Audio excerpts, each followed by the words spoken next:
Hola, bienvenidos a su podcast para científicos y no tan científicos, el podcast donde yo, Diego Martínez, narraré los hechos que detonaron en los más grandes sucesos de la ciencia, narrándole a un invitado especial, en este caso, de nuevo, la maldad.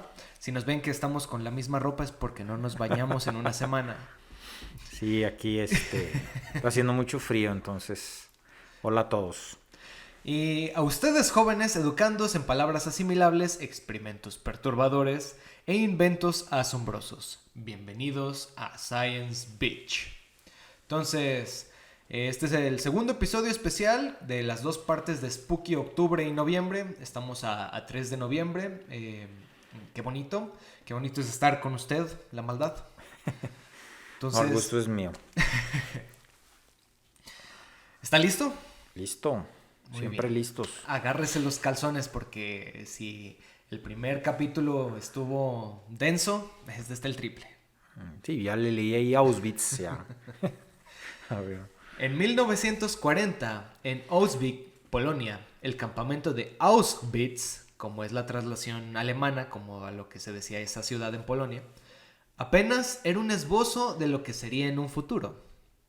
El mayor campo de concentración en el cual se correría sangre a borbotones, el comandante Höss, quien sería el que estuviera a cargo de Auschwitz.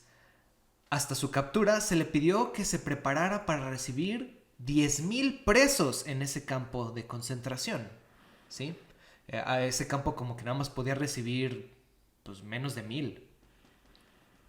Entonces, agarró 300 judíos y agarró 300 prisioneros de guerra o prisioneros políticos y empezaron a construir alojamientos para esta cantidad de 10,000 presos. Y con ellos llegaron a la meta. ¿Sí? En 1941, el propio Hitler pidió que la capacidad de Auschwitz aumentara hasta 100,000 presos. Y así como de puta madre, si apenas lo acabo de aumentar, maldita sea, ahora cómo voy a hacerlo. Pero, a ver, o sea, se aumentaba el número de cuartitos Sí, en las instalaciones. Instalaciones como para albergar entre comillas, 100,000 presos, porque ahora sí que, por ejemplo, existía primero nada más un Auschwitz, que era un pequeño campamento. Y luego empezaron a hacer como pequeñas reservas que se llamaban Auschwitz 2, Auschwitz 3, Auschwitz 4 y empezaron así como a ponerlos. Y se ponían como segmentos y los segmentos los llamaban 1, 2, 3, 4 y así hasta cumplir todos los Auschwitz. No me acuerdo hasta cuántos segmentos había, pero si era para 100,000 presos, pues imagínense. Aparte de lugares para que ellos, los presos, durmieran, había laboratorios y había campos como de tiro, o sea, era como un lugar militarizado al 100%. Okay. En estos recintos se les daba un uniforme a todos los presos y una pegatina que llevaban en el brazo. Los criminales comunes usaban un triángulo verde, los prisioneros políticos utilizaban un triángulo rojo. Los judíos se les proporcionaba un triángulo amarillo y otro rojo superpuesto, formando una estrella de 6 puntas. Y el de los homosexuales era rosado. Entonces, incluso tuvieron esa como, ¿cómo se dice? Como esa manía de condecorar al homosexual con el color rosado. Y a lo mejor desde ahí tenemos ese estigma de que el color rosa es gay. Y si ven, aquí la maldad viene de rosita, no es porque sea gay. Ya lo dijo en el otro capítulo. Si están buscando chicas a la maldad, comuníquense conmigo, yo les doy su número. Y su dirección. Chicos, también se los puedo dar. La dieta en el campamento en un inicio era como de 1,500 kilocalorías, pero pues corrupción. Entonces a los presos se les dejó un insumo calórico de 350 a 500 calorías diarias. El menú consistía en un sucio plato de sopa de zanahorias, repollos o nabos para el almuerzo y como cena eran 30 gramos de pan mohoso hecho con sustituto de harina y aserrín. El intenso trabajo físico requerido consumía 3,000 calorías diarias. En estas condiciones los trabajadores esclavos pronto quemaban la grasa del cuerpo, luego el tejido muscular, Finalmente quedaban demasiado débiles como para poder trabajar y posteriormente morían. En promedio, un trabajador esclavo duraba 3 meses. Oye, una curiosidad. He leído así, pues, que el hombre en busca de sentido y todo eso, que Ana Frank y todo eso, pero ahorita que empezaste a hablar de Auschwitz y de lo que decías en el podcast pasado de Polonia, me surge a mí la duda. ¿Todos estos Auschwitz y todos estos eran en Polonia? ¿O sea, estaban ubicados geográficamente en Polonia? ¿O Había muchos en Polonia, principalmente Auschwitz, que era esto, y el otro principal estaba en Dachau, que ese sí era Alemania. Ajá. Dachau o Dachau, se escribe Dachau. Y ahorita vamos a hablar también de ese campo de concentración porque eran como los dos grandes en los que se producían cosas científicas ahí. Ajá. Pero el más grande era Auschwitz y estaba en Polonia. Y me viene a la mente, o sea, bueno, esto ni nunca se me había ocurrido. O sea, no había otros, por ejemplo, en el norte de África o así, mucho más lejos, más allá de... La verdad es que no sé, porque como en un inicio querían tener todo esto debajo del agua, como el tener demasiado lejos algo me parecía así como de, no, no lo tenían bajo control tal vez, pero la verdad no sé. Entonces, si alguno de ustedes podcast escuchas o youtuberos nos están escuchando, señores científicos, por favor, manden en la caja de comentarios si ustedes saben algo sobre algunos campos de concentración fuera de Alemania o Polonia.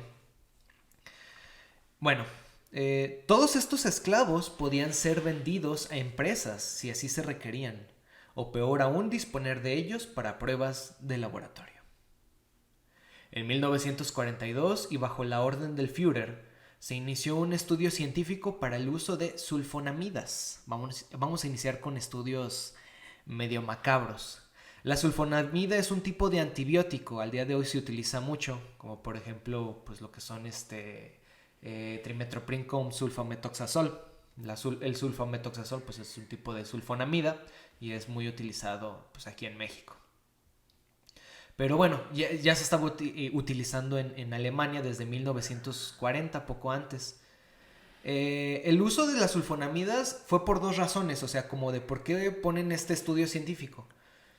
1. Había demasiados heridos de guerra, por balas, por cortes, etcétera, que morían por infecciones en sus heridas.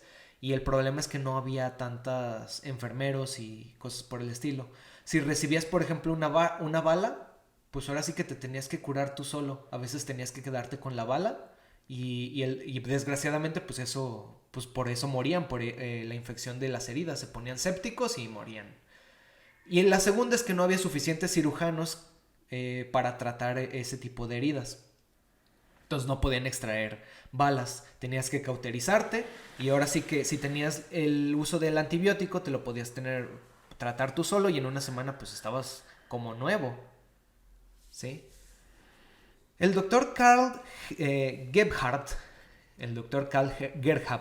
fue el encargado de este estudio del cual se utilizaron mujeres y hombres en los campos de concentración. Cito: a los conejillos de Indias, como se les llamaba, se les provocaba heridas intencionales, las cuales eran infectadas, por ejemplo, con estreptococo o tétanos.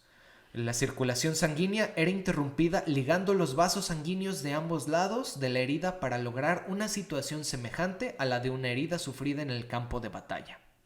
Para los que no sepan qué es ligar un vaso, lo que hacían era hacer una herida y los vasos que están ahí nutriendo ese tejido, ahora sí que los ligaban con un tipo de sutura.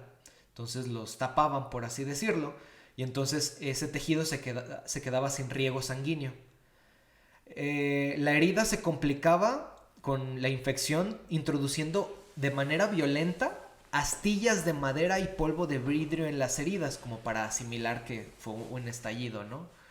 Después de infectar artificialmente, se comenzaba el tratamiento con sulfonamidas para poder evaluar con exactitud su eficacia. Estos procedimientos se hacían sin anestesia. Lo curioso es que desde 2 años antes, esto fue en 1942, desde 2 años antes ya se conocían las propiedades de las sulfonamidas, por lo que los estudios no arrojaron nada nuevo. Cito: el medicamento es eficaz, aunque varios casos murieron de septicemia. Entonces, así como que le salía de los huevos. Vamos vamos a hacer esto. ¿Sí? Y pues lo hacían. Sí, pues podían, ¿verdad? Sí, dicen, no, pues podemos. Tenían material y dije, pues ¿por qué no? El mismo Dr. Carl participó en otros estudios, por ejemplo, el estudio de los flegmones. ¿Recuerda qué es un flegmón?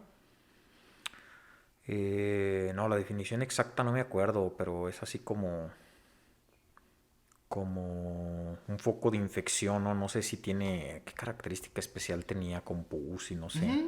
Sí, un absceso. Es lo que conocemos el día de hoy como un absceso. Un absceso, para los que nos están escuchando, es ese sitio de infección que puede estar, pues sí, con microorganismos o puede ser sin microorganismos, pero el punto es que está lleno de pus.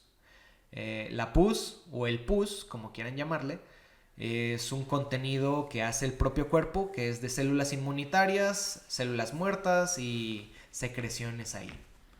El punto es que el Dr. Carl hacía flegmones. ¿Sí? Cito. Bueno, también el mismo doctor hizo otro estudio, aparte de los flegmones, que era el de recolección del tejido óseo en mujeres. Todas las mujeres estaban condenadas a morir que se utilizaron en este estudio. Habían servido para experimentos antiguos o les hacían heridas de quemaduras para ver cómo evolucionaban las quemaduras en el campo de batalla. Entonces ya eran como que conejillas de indias utilizados anteriormente y los reutilizaron.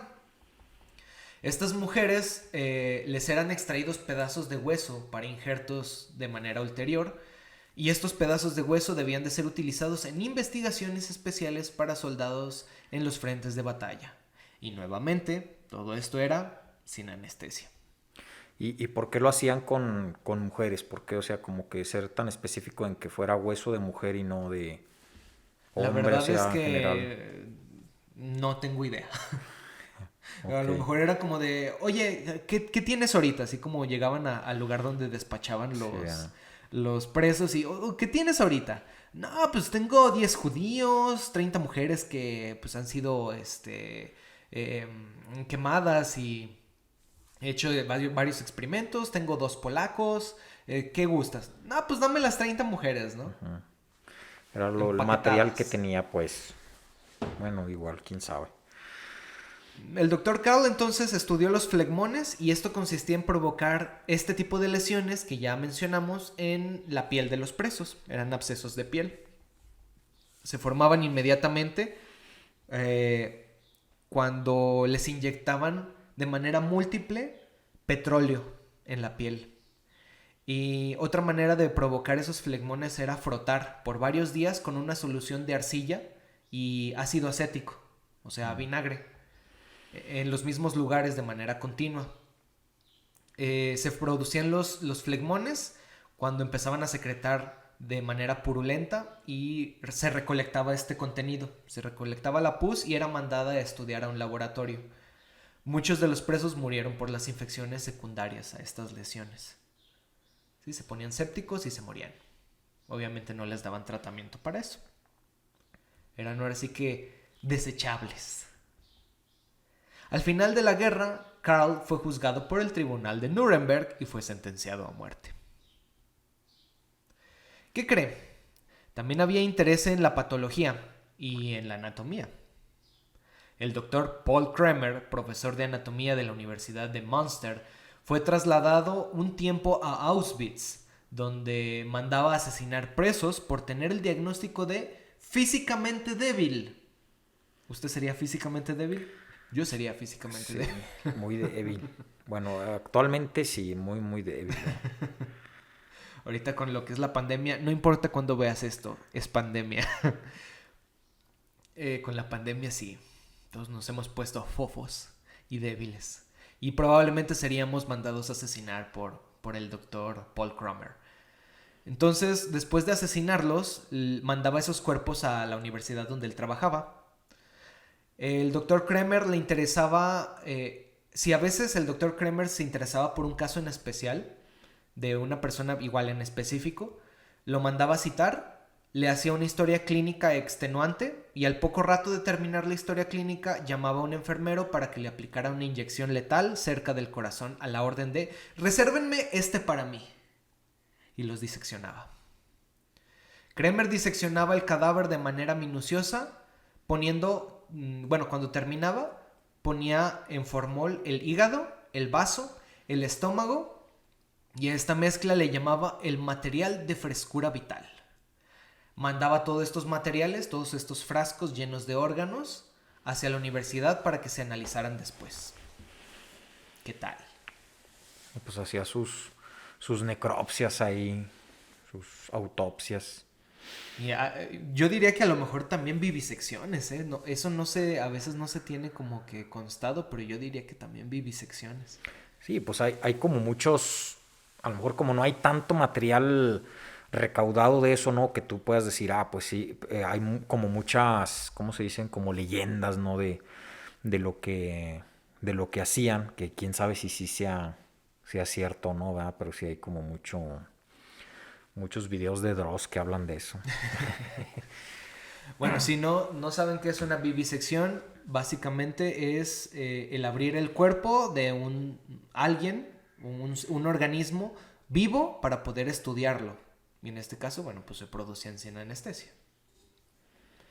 Al igual, el profesor llamado August Hirt, era profesor de anatomía en la Universidad de Estrasburgo. Él pidió que le enviaran cuerpos de prisioneros judíos, los más que se pudieran, y que estuvieran en buen estado de salud, no los quería con enfermedades. El profesor Hirt pidió que el asesinando fuera con sales de ácido cianhídrico. ¿Reconoce el ácido cianhídrico? No, nunca lo había oído. ¿Cómo se llama? Cianuro. Entonces, es como la forma previa al cianuro que correría en sangre. Oh, ya. Entonces el ácido cianhídrico, si se consumía o se inhalaba de una manera, ahora sí que se tienen estudios, no los incluí aquí, pero ¿en cuánto tiempo cree que en una cámara de gas puede morir alguien? O sea, las cámaras de gas eran con ácido cianhídrico, era un gas de ácido cianhídrico. ¿En cuánto cree que morían las personas?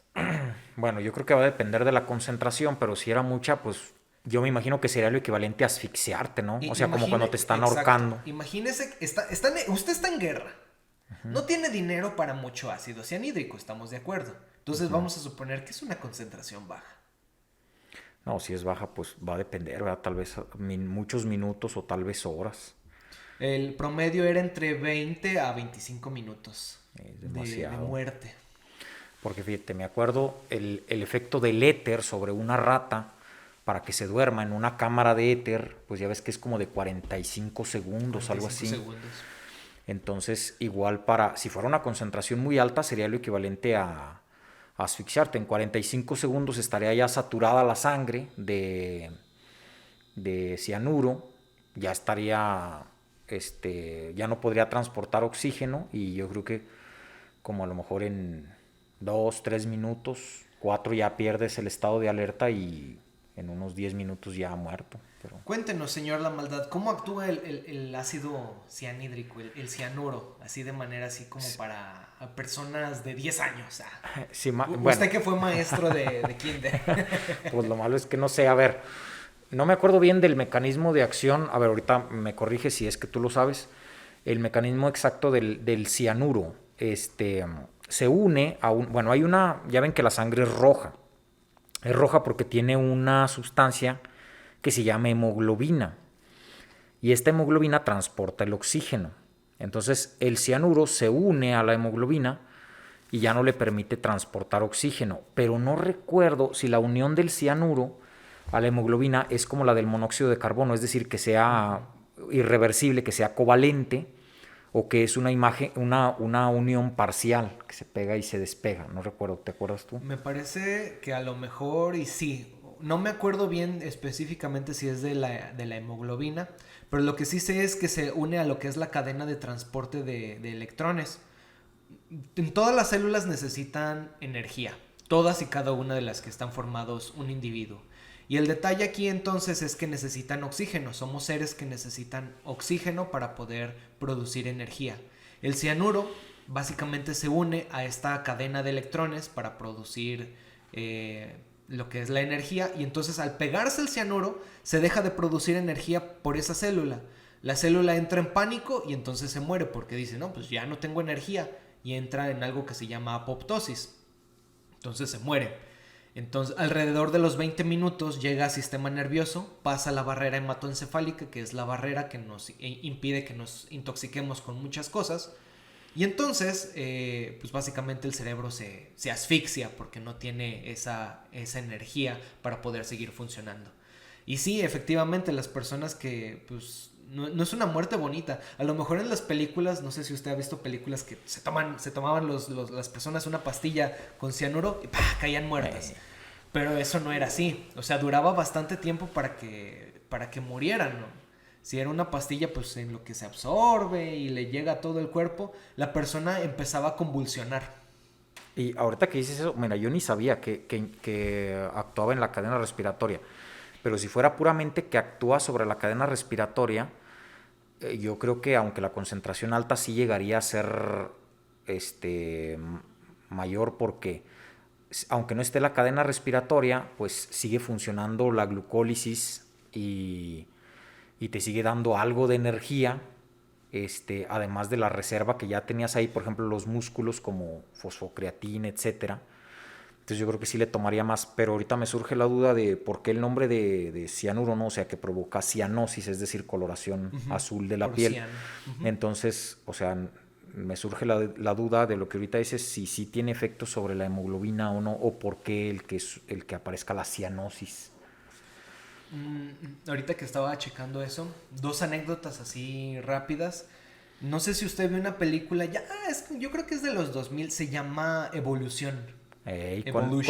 Con David, no sé qué es el protagonista de los Expedientes Secretos X, y Julianne Moore. Sí, y Julianne Moore son los protagonistas. Esa película está bien mafufa, es comedia, está bien chida, a mí me gusta mucho. Pero sí hablaban del cianuro. Y hablaba así como de, bueno, hablaban de alienígenas y querían matar esos alienígenas y decían, bueno, agarran una tabla periódica y dicen, bueno, si nuestro componente tóxico natural para el ser vivo aquí en la Tierra, hecho de carbono, es el cianuro. Ellos era el selenio, creo, era ¿no? el selenio. Que estaba en el champú. Y el selenio lo utilizan en el champú de Head and Shoulders, y entonces ahí están bañando extraterrestres con champú. Entonces, está chida, ¿no? Y bueno, pues para recapturar el rating, porque se acaba de ir un chingo de gente. Bueno, la segunda anécdota, y para que vean, esto para que lo vean bien o lo escuchen bien, vayan al podcast del Dollop, ¿sí? Un excelente podcast en el cual hablan de las espaldas mojadas. ¿Se acuerda qué es una espalda mojada? No sé bien, pero no tiene que ver con la migración. Sí, con los mojados en Estados Unidos. A veces, antes de que existiera la ley en Estados Unidos de que no podía ya, pues ahora sí que venir gente sin visa, predominantemente de México, antes de que existiera esa ley, pues ahora sí que los mexicanos iban a Estados Unidos pues para ganarse pues el pan, ¿no? El detalle es que el gobierno de Estados Unidos dijo, a ver, ¿por qué esta gente se está llevando mi dinero? Bueno, está bien, pero vamos a hacer lo siguiente. Yo no quiero que vengan ni pulgosos, ni piojosos, ni personas que nos roben, algo así como que el día de hoy como Trump. Y ni quiero que tampoco vengan personas con enfermedades venéreas, porque pues no, todos los mexicanos son piojosos, mugrosos y o sea, cosas xenofóbicas. Porque una vez cuando encontraron a un mexicano que tenía piojos. Uno, nada más. Y voy a lo siguiente. Esto pasó antes de 1930 y cacho. Antes de la revolución. Antes de 1910. Y haga de cuenta que dijeron, bueno, van a pasar aquí la frontera a Estados Unidos ustedes piojosos. Pero nosotros los vamos a bañar con una solución para quitarles los piojos. Bueno, esta solución se llamaba Zyklon B. ¿Ok? El Zyklon B era producido en Alemania y era una solución de ácido cianhídrico. Entonces, ¿de dónde cree que tomaron la idea de los nazis de gasear a la gente? de estos eventos Y, en y, México. luego, y luego cuando los lavaban, ¿no se absorbía por la piel? Había personas que llegaban intoxicadas, ¿sí? O En mínimo por hospitales. mucosas, ¿no? Si te caía en la boca, en la nariz, los ojos. O Los no sé si por la encueraban. piel. Ujú. Sí, los encueraban y los bañaban completamente de ácido cianhídrico, o también llamado ácido prúsico. Entonces, bueno, Alemania tomó esta idea y dijo, pues vamos a hacer camaritas de gas con Zyklon B, que es ácido cianhídrico, y pues ya, muy fácil. Entonces, para que tengan un poquito de que nosotros los mexicanos también nos gasearon. El punto aquí entonces es que la ejecución por el doctor Kramer, la ejecución que pidió el doctor August Hirt, que era el dichoso anatomista, dijo, bueno, quiero que utilicen en estos cuerpos que me van a mandar, pues mándenlos a la cámara de gas. No quiero que los maten de otra manera, quiero que sea en cámara de gas. Y de hecho el propio doctor Hirt hizo la mezcla de ácido cianhídrico a la concentración que quería y se las mandó. Así de, mátenlos con esto. La ejecución fue realizada en varias tandas y supervisada por el doctor Kramer, el otro doctor que ya habíamos hablado antes. Acabó el doctor Kramer con la vida de 86 personas, de las cuales 30 eran mujeres, mientras que la víctima número 87 fue abatida de un disparo al oponer resistencia. Los cuerpos fueron enviados a Estrasburgo, donde permanecieron conservados hasta un año más tarde, cuando Hirt ordenó a la orden de la partición de los cuerpos y su decapitación. Los dientes de oro de las cabezas debían de serle entregados y las cabezas deberían ser quemadas. Estas cabezas y entre otros órganos fueron incinerados. El profesor Hirt conservó los esqueletos de los 87 judíos en formol. La razón por la cual los estudiaba era, cito, demostrar que los judíos eran anatómicamente una raza inferior. Porque estaban más chaparritos, ¿o qué decía? No, yo creo que no llegó a ningún... Yo creo que a lo mejor se llevó sus papeles, porque a este chango nunca lo atraparon.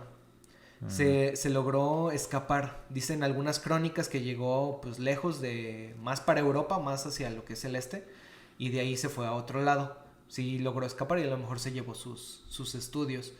Pero pues, ¿qué va a encontrar de raza huesos, inferior? ¿verdad? En huesos. Bueno, ni modo. Otro doctor, era el doctor Joseph Thiel. Este doctor era un prisionero médico. Para los que no sepan, en los campos de concentración se les preguntaba su profesión. Y si uno de ellos decía que era médico, de Francia, de Rusia, de cualquier lugar, decían, tú me sirves. Vas a estar aquí en el campo de concentración trabajando a marchas forzadas y me vas a tener un orden de todas las personas que estén aquí de tu segmento. ¿Sí? Y entonces los médicos que eran esclavos o prisioneros pues funcionaban como la salud pública dentro de Auschwitz, por ejemplo.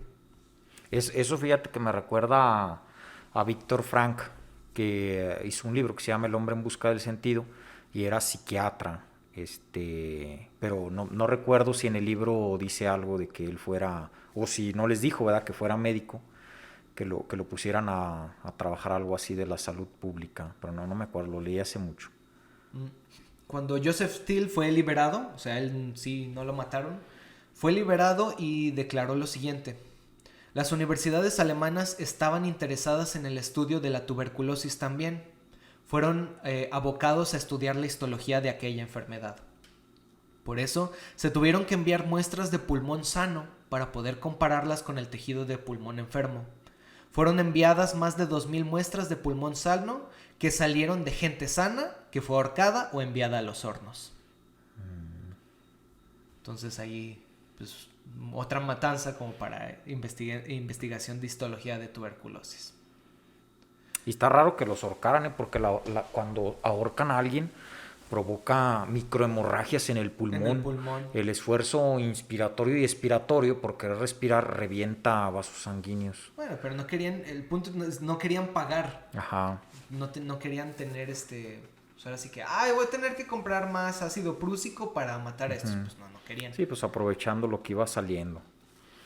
Igual balas, pues mucho menos, pues las balas eran muy preciadas. En 1943, por cuestiones de hambruna, inició un brote de tifus exantemático. Sí, ¿por qué tiene que ver la hambruna con una enfermedad de tipo infecciosa? El punto es que una persona que se encuentra malnutrida, pues es más propensa a tener enfermedades de todo tipo, más que nada infecciosas. Y entonces había como que una mini pandemia, porque estaba en todo el mundo, pero la más como checadita era en Rusia. Y entonces tenían un frente en Rusia, los alemanes, porque pues estaban ahí peleando por territorio. Y entonces algunos de ellos empezaron a enfermar de tifus exantemático. Esta enfermedad es contagiada por la pulga normal que está en los perros. Y la pulga tiene dentro una bacteria que se llama Rickettsia. Entonces, esto producía tifus exantemático y al poco tiempo, si no se trataba bien, pues te morías de fiebre, te daban convulsiones y etcétera, o de diarrea. Había muy poca producción de vacunas, porque sí tenía vacunas Alemania, pero pues no tenía tanto dinero para hacer vacunas. Así que necesitaban buscar vacunas nuevas, más baratas o tratamientos efectivo para el tifus. Se utilizaron poco más de 800 prisioneros de guerra para los distintos estudios, infectándolos con tifus y haciéndolos que fueran un cultivo de bacterias en carne viva. Gracias a esto, el Tribunal de Nuremberg postuló el consentimiento informado antes de la realización de cualquier acción médica sobre un paciente. O sea, por el hecho de infectar a los pacientes y buscar vacunas con ellos, cuando terminó la guerra, Nuremberg, el tribunal, dijo, ¿saben qué? Esto no puede ser así. Entonces vamos a hacer el dichoso consentimiento informado en todo el mundo. Sí, y de ahí viene. También hubo experimentos psicológicos, porque fueron muy controvertidos después de... psicológicos entre comillas, ya que pues no tenían nada de psicológicos, o sea, no buscaban nada. Fueron muy controvertidos, Después de la guerra no tenía ningún tipo de sustento para determinar resultados. Por ejemplo, el profesor Chamty, que también fue prisionero de guerra, cuenta lo siguiente.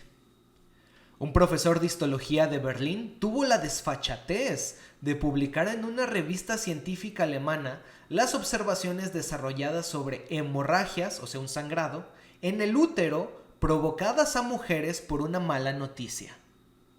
¿Cómo se hizo esto? Este experimento fueron hechos con mujeres con menstruación normal y a los cuales se les informaba que serían fusiladas. Esto les provocaba una hemorragia interna, según investigó este médico. Y es como de, güey, no mames. O sea, ¿conoces la menstruación, hijo? A lo mejor era virgen el doctor y no conocía nada de eso. Bueno, le daba curiosidad, ¿verdad? A lo mejor era un tipo de experimento como nada más de tipo de perversión, ¿verdad? Pues igual, ¿verdad? Ya ves que también no podían decir que les gustaban las judías. Los mataban. Ajá. En otro experimento psicológico sucedido en Auschwitz pasó lo siguiente. Un domingo se hizo venir a 4 reconvalecientes, o sea, ya estaban en las últimas, por tanto trabajo. Cada uno debía beber un vaso con un líquido somnífero cuya dosis mortal se quería determinar.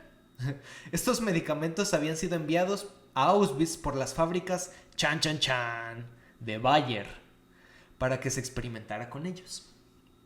2 de los conejillos de Indias bebieron un vomitivo mezclado con el veneno. Sí, o sea, pues, estaba el veneno y luego pues vomitaban, ¿no? Los 4 conejillos de Indias fueron llevados al bloque 19 de Auschwitz, cuyo médico observaría los efectos del medicamento. 2 de ellos vomitaron y sobrevivieron por el mismo vómito, luego de dormir durante 11 horas seguidas. Los 2 restantes murieron esa misma tarde. Luego, ambos sobrevivientes, junto a otros 2 nuevos conejillos de Indias que habían sido reemplazados a los otros 2 muertos en el primer experimento, fueron utilizados al día siguiente para un nuevo experimento. Se les dio a beber una nueva mezcla, igual con vomitivo y otro tipo de ahora sí que medicamento en dosis altas para ver si era letal. Otra vez, 2 vomitaron y otros 2 murieron. Dígame, pues, ¿eso qué tiene de psicológico? Bueno, querían ver a lo mejor qué tan qué tan efectivo podría ser el vomitivo, vomitivo para salvar a alguien que se acaba de intoxicar, ¿no? Pero de psicológico, pues, fíjate, yo oí 2 estudios psicológicos que es así de que se los contó el primo de un amigo experto en hemorroides a alguien más, ¿verdad? O sea, nunca chequé nada. O sea, me los contó un amigo a mí, a quien a su vez se los había platicado un psicólogo. Y uno consistía en que pues llevaban a un prisionero a una celda y le decían, no, ¿sabes qué? En esta celda aquí hay un hongo en esta celda, o hay, no sé, una bacteria, no sé, hay un microorganismo en las paredes, y ahí trajeron a otro, le decían tanto los guardias como los de las celdas vecinas, pero todos estaban de acuerdo para decirle, aquí trajeron a uno y haz de cuenta que se empezó a llenar de úlceras por todo el cuerpo, así hasta que se murió. Entonces le empezaron a decir, no, y le pasó esto, otro, y que lo empezaban a sugestionar, pero nada era cierto. Y supuestamente lo que le pasaba era que el sujeto se empezaba a llenar de úlceras y se moría cuando no había ni tal microorganismo, pero que la sugestión hacía que eso le pasara. Me suena muy fantasioso, ¿verdad? Y que por eso digo que lo contó el primo de un amigo experto en hemorroides, pero pues a lo mejor bajo ciertas circunstancias podría ser. Puede ser interesante para un episodio. Otro que también platicó el mismo primo de un amigo experto en hemorroides era que agarraban a un sujeto, lo sentaban en una silla, le vendaban los ojos y que le decían que le iban a hacer ciertos experimentos, que lo iban a empezar a cortar en partes, que para ver cómo se desangraba, y que le empezaban a dar estímulos dolorosos en las muñecas, aunque no lo cortaban realmente, que lo mojaban para que sintiera él como que estaba escurriendo la sangre, etcétera, y que el sujeto se moría. O sea, realmente no lo estaban hiriendo de gravedad. Creo que ese sí lo llegué a leer. Sí, y por ahí lo escuché en alguna ocasión. Pero repito, la fuente es el primo de un amigo experto en hemorroides, entonces no hagan mucho caso.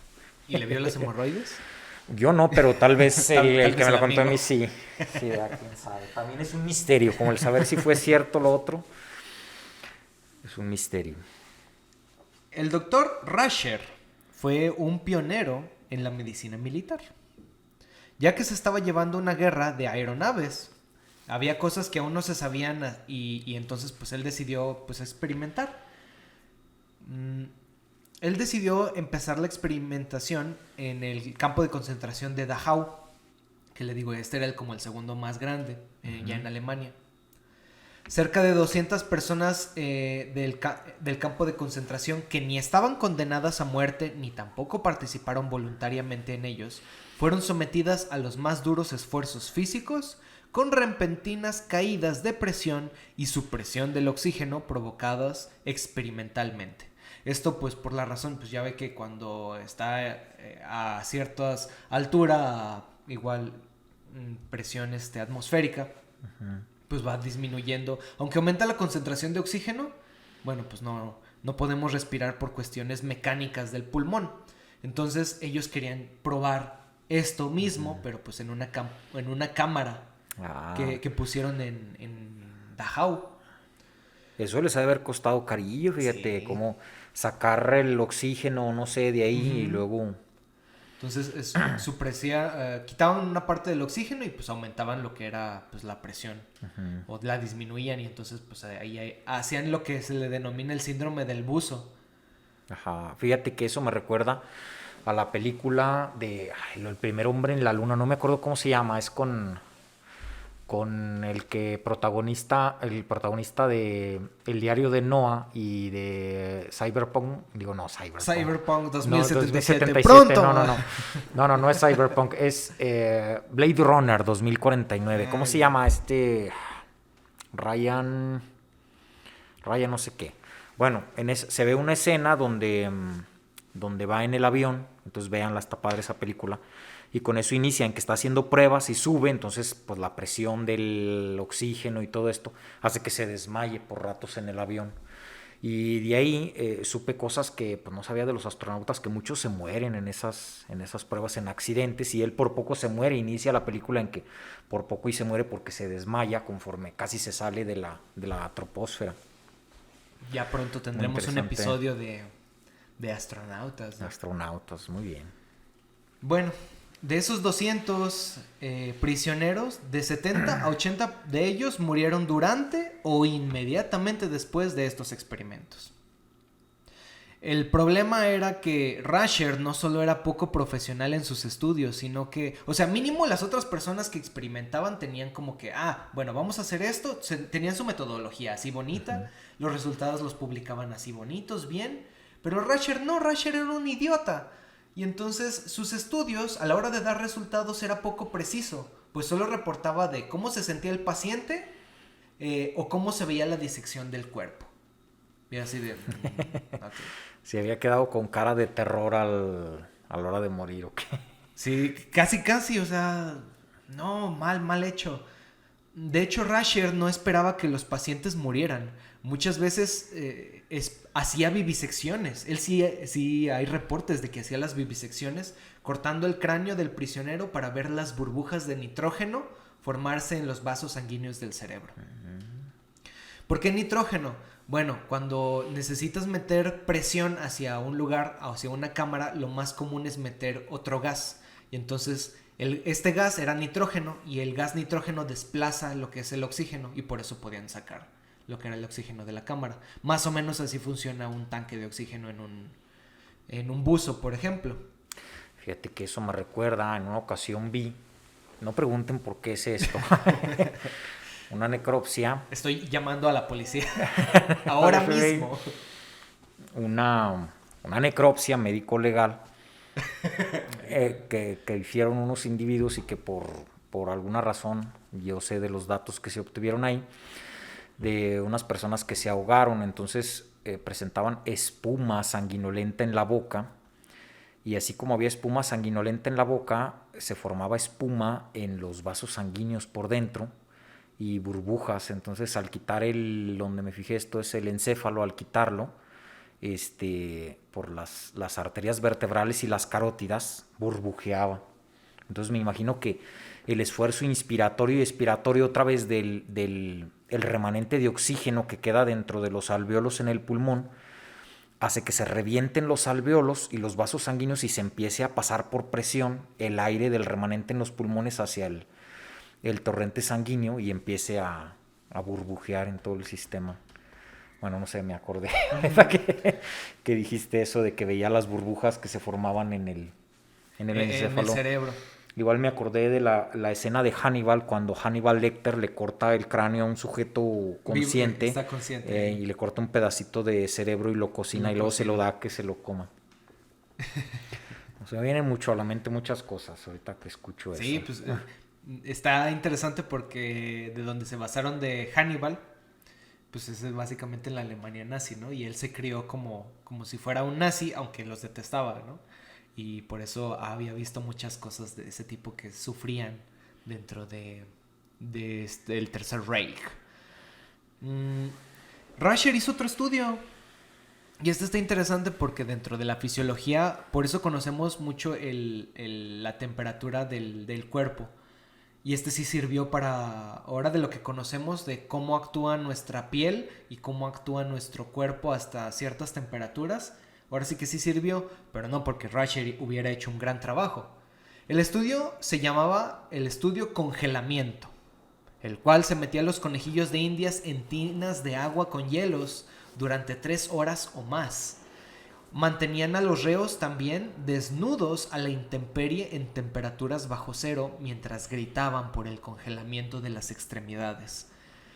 Después, estas personas los sacaban y eran recalentados por mujeres, o sea, se les pedía a mujeres presas así de abrácenlos o frótense contra ellos para tener mejor calor, o incluso tenían animales ahí, perros o lo que sea, y decían, bueno, abraza al perro, abraza al gato, para que el mismo calor que tiene ese otro cuerpo se lo pasara pues al que estaba frío.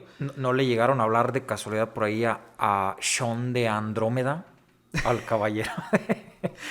Y es que hay una escena en la que Yoga está congelado y luego Sean llega y dice, te voy a calentar con mi cosmoenergía, y lo abraza y lo empieza a calentar ahí. Entonces esto se puso cachondo, muchachos. Hay incluso un meme en el que se ve que, bueno, para los que hayan visto alguna vez Los Caballeros del Zodiaco, el cisne Yoga, sufre una ilusión así monstruosa por parte del ave fénix, pero luego en la que ve a su mamá que se transforma como en una momia, pero luego ya lo editaron para que se viera otra escena que sí era real de los Caballeros del Zodíaco, en la que Sean calienta su cuerpo helado y despierta así como muy perturbado. Entonces se me vino a la mente que yo creo que de ahí le sacaron a los Caballeros del Zodíaco. Cuando Sean, busquen por ahí, cuando Sean es como Andrómeda, que por eso censuraron ese capítulo en México. Cuando lo calienta con su cosmoenergía y lo abraza, los dos cuerpos tirados en el suelo. Bueno. Bueno, también se les daba baños calientes, ¿no? O sea, les tiraban agua caliente para ver si se les podía revertir el Bifrost. Eso cuando, bueno, donde quiera que nos escuchen, al menos aquí en lugares de México no estamos a mucho frío. Y entonces, bueno, no sabemos lo que es el Bifrost, pero por ejemplo en el norte cuando hace mucho frío o está nevando, a veces sí puede llegar a generarse lo que es el Bifrost, es lo que se comen, empieza a destruirse los pulpejos de los dedos, de los pies y de las manos, porque pues no les llega sangre, porque pues por el mismo frío hay vasoconstricción y pues no llega suministro de oxígeno, suministro de nutrientes a esos tejidos y se van muriendo. Pero pues estos changos estaban a la intemperie en el frío, en la nieve, entonces querían ver si se revertía. Rasher, después de esto, no fue encontrado nunca. Sin embargo, el tribunal de Nuremberg encontró actas en Dachau, de las cuales se suponía que él fue fusilado y su esposa fue ahorcada, pero porque también agarraban niños judíos y los vendían. Pues estaban como que en ese tráfico de niños judíos y los vendían. Pero durante la guerra. Durante la guerra. Cuando termina la guerra, los tribunales de Nuremberg checan y así de, caray, se nos peló este chango. Pero ven las actas y dicen, no, creo que lo fusilaron. Y a su esposa, que también estaba inmiscuida en eso, la ahorcaron. Los experimentos sobre la descendencia humana eran los más estimados por todos los superiores nazis. Necesitaban que la raza aria se reprodujera 2 veces más rápido. Se querían poblar así. O sea, querían matar o destruir a todas las razas pues, menores, que ellos decían subhumanos, pero querían repoblar pues, rápidamente con arios. ¿Querían entonces, gemelos o qué show? Es a lo que vamos, exactamente. Y con eso más o menos vamos a culminar nuestro podcast. Más rápido, bueno, querían que la raza aria se reprodujera 2 veces más rápido. Por otra parte, necesitaban también impedir que los subhumanos se reprodujeran. No querían pues, más reproducción de estas personas. Así que empezó una esterilización masiva con un experimento. Se le pidió a un ginecólogo llamado Karl Klauberg que dispuso de 200 mujeres de entre 20 y 40 años, casi todas judías, a las cuales se les inyectó en el útero una especie de cemento líquido. ¿Sí? Como cianoacrilato, que es la cola loca. Okay. O en dado caso, si no tenían, formalina. ¿Qué es la formalina? Formol. Formol a una concentración alta.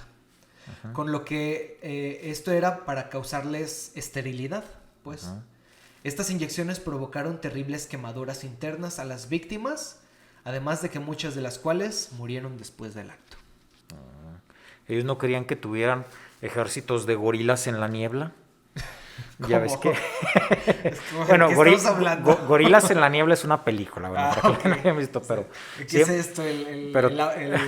¿Cómo se llama? ¿El mundo de los simios? El planeta de los simios.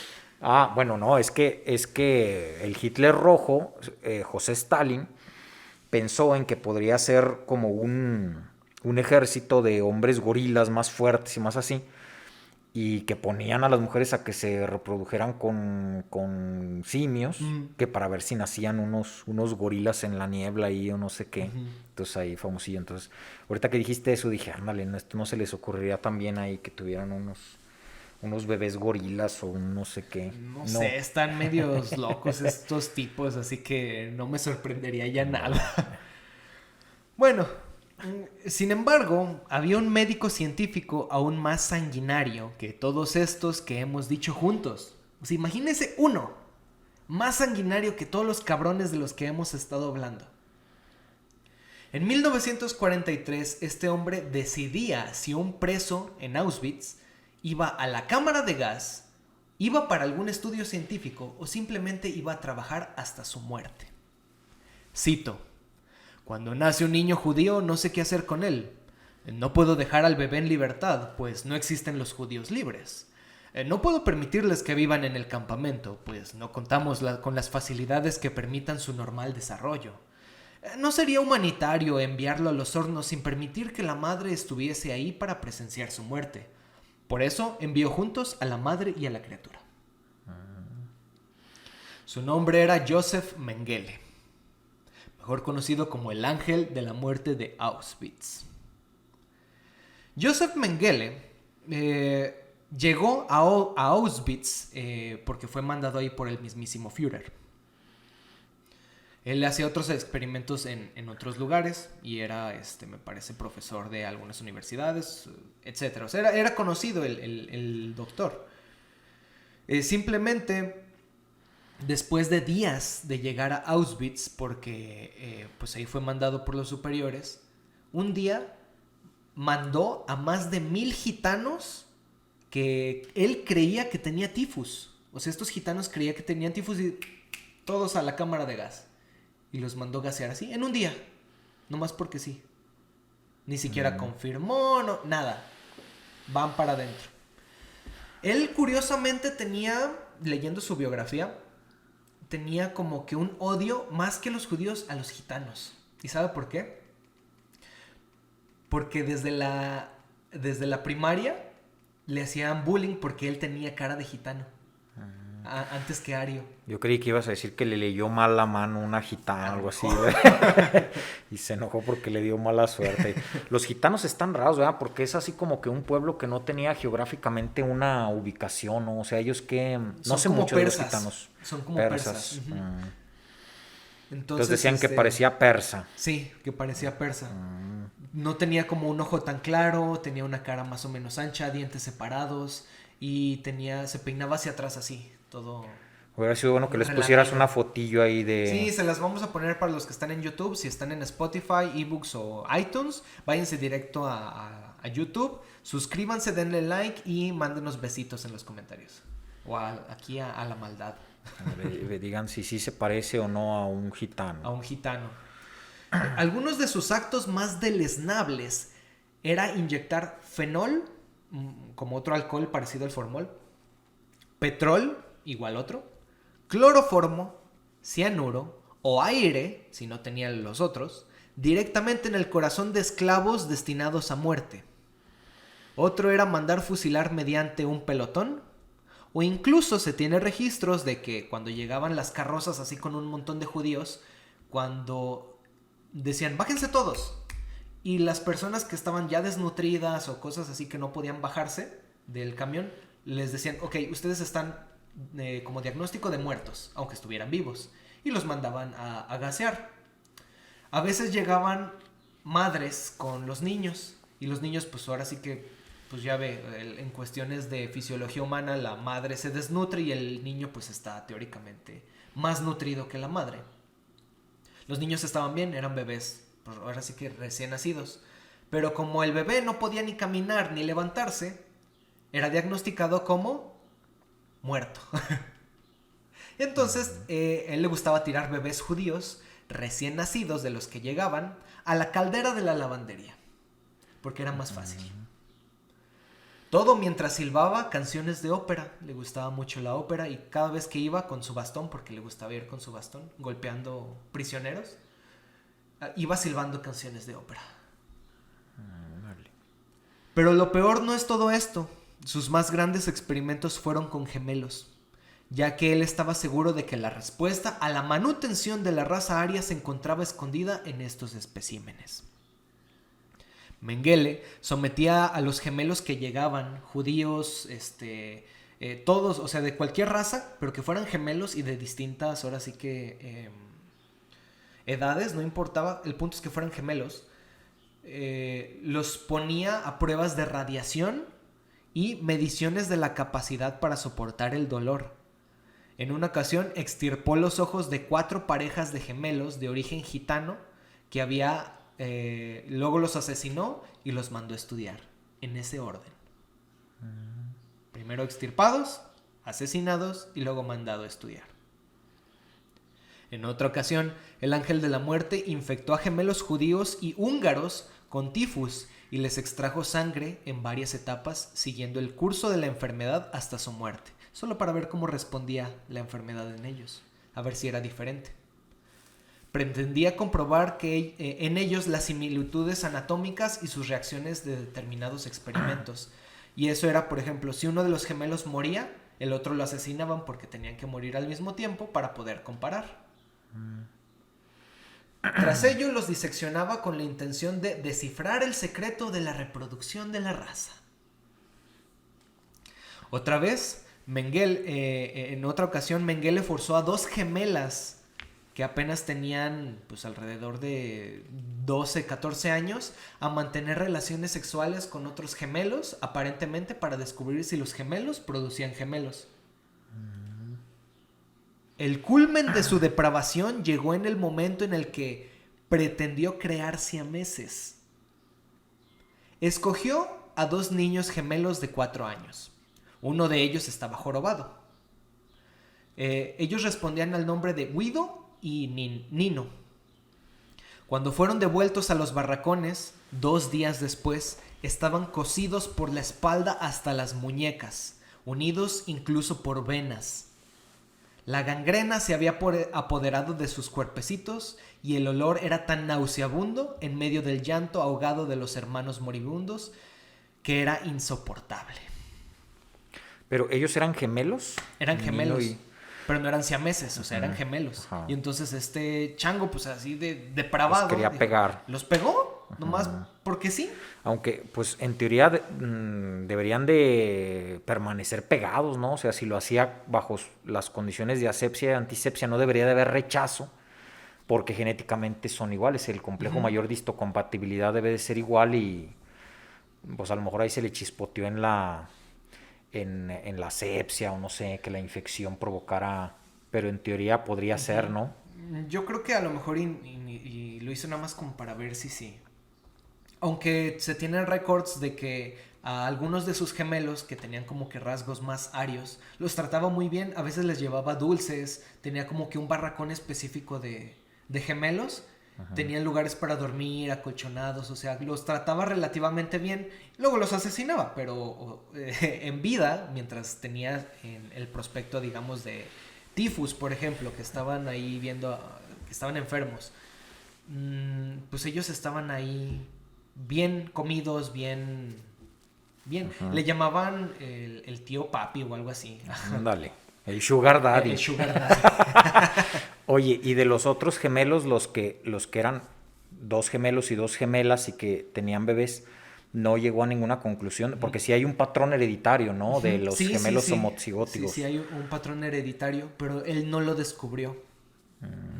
Porque pues no tenía como que todavía. Además era muy poco tiempo, ¿no? También, Exacto. o sea, necesitaba que a lo mejor los hijos crecieran y a su vez hacerlos que se reprodujeran unas 2, 3 generaciones para ver si había ahí algo. Pero no, se dice que realmente perdió la cordura porque él hacía sus experimentos, pues ahora sí que debajito del agua. Estos eran como que los más controvertidos y los hacía debajito del agua, porque incluso como para personas nazis era así de, güey, ¿qué estás haciendo? O sea, está muy raro esto.